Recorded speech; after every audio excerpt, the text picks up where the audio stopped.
Hello दोस्तों, नमस्कार, जय श्री राम। दोस्तों, चिरकाल में देवताओं को अमृत पान कराने के लिए और राक्षसों दैत्यों को मोहित करने के लिए भगवान श्री नारायण ने मोहिनी का रूप धारण किया था और मोहिनी का रूप धारण करके उन्होंने देवताओं को अमृत का पान करवाया था। परंतु एक दैत्य जिसका नाम स्वरभानु था, वह देवताओं की पंक्ति में आकर बैठ गया और उसने अमृत का पान कर लिया। तब एक साथ चंद्र और सूर्य दोनों ने उसे पहचान कर भगवान नारायण को इस स्थिति से अवगत कराया और उसी समय भगवान विष्णु ने अपने सुदर्शन चक्र से उस स्वरभानु नाम के राक्षस का अंत कर दिया, उसके शरीर को 2 भागों में विभाजित कर दिया। दोस्तों, उस दिन एकादशी थी और उस एकादशी को मोहिनी एकादशी के नाम से जाना जाता है। पुराणों में मोहिनी एकादशी का वर्णन खूब मिलता है। ऐसा कहा जाता है कि पांडव भी एकादशी का व्रत करते थे।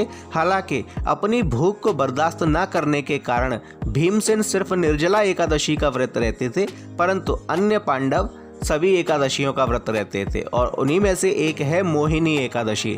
ऐसा कहा जाता है कि जो भी व्यक्ति मोहिनी एकादशी पर व्रत रहता है और लक्ष्मी नारायण का पूजन करता है, उस व्यक्ति पर खास तौर पर लक्ष्मी नारायण की कृपा होती है और धन धान्य से संबंधित उस व्यक्ति को कभी कोई परेशानी नहीं होती और उस व्यक्ति के घर में कभी धन और धान्य की कमी नहीं होती है।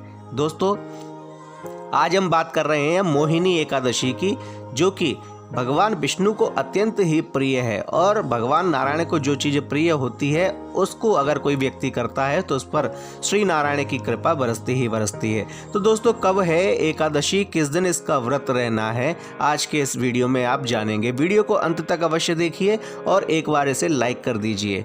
हेलो दोस्तों, मैं DRX संतोष सिंह अपने यूट्यूब चैनल पर आप सभी लोगों का स्वागत करता हूँ। दोस्तों, इस बार मोहिनी एकादशी मई के महीने में है। दोस्तों, मोहिनी एकादशी की शुरुआत 7 मई को सुबह 10:30 बजे हो रही है और इसका अंत होगा 8 मई को सुबह 12:18 पर। तो दोस्तों, उदया तिथि के हिसाब से 8 मई को मोहिनी एकादशी का व्रत रखा जाएगा। वैसे भी ऐसी एकादशी जो 10वीं से मिश्रित हो उसका व्रत नहीं रखा जाता है, क्योंकि उसका फल दैत्यों को मिलता है। इसलिए दोस्तों, कभी भी ऐसी एकादशी जिसमें 10वीं सम्मिलित हो उसका व्रत नहीं करना चाहिए और जिसमें द्वादशी अगर सम्मिलित है तो उस एकादशी का व्रत अवश्य करना चाहिए। इसलिए 8 मई को इस एकादशी मोहिनी एकादशी का व्रत रखा जाएगा। कोई भी गृहस्थ अगर ये जानना चाहता है या व्रत रखना चाहता है तो उसे 8 मई को ही इस एकादशी का व्रत रहना है। इसका पारण होगा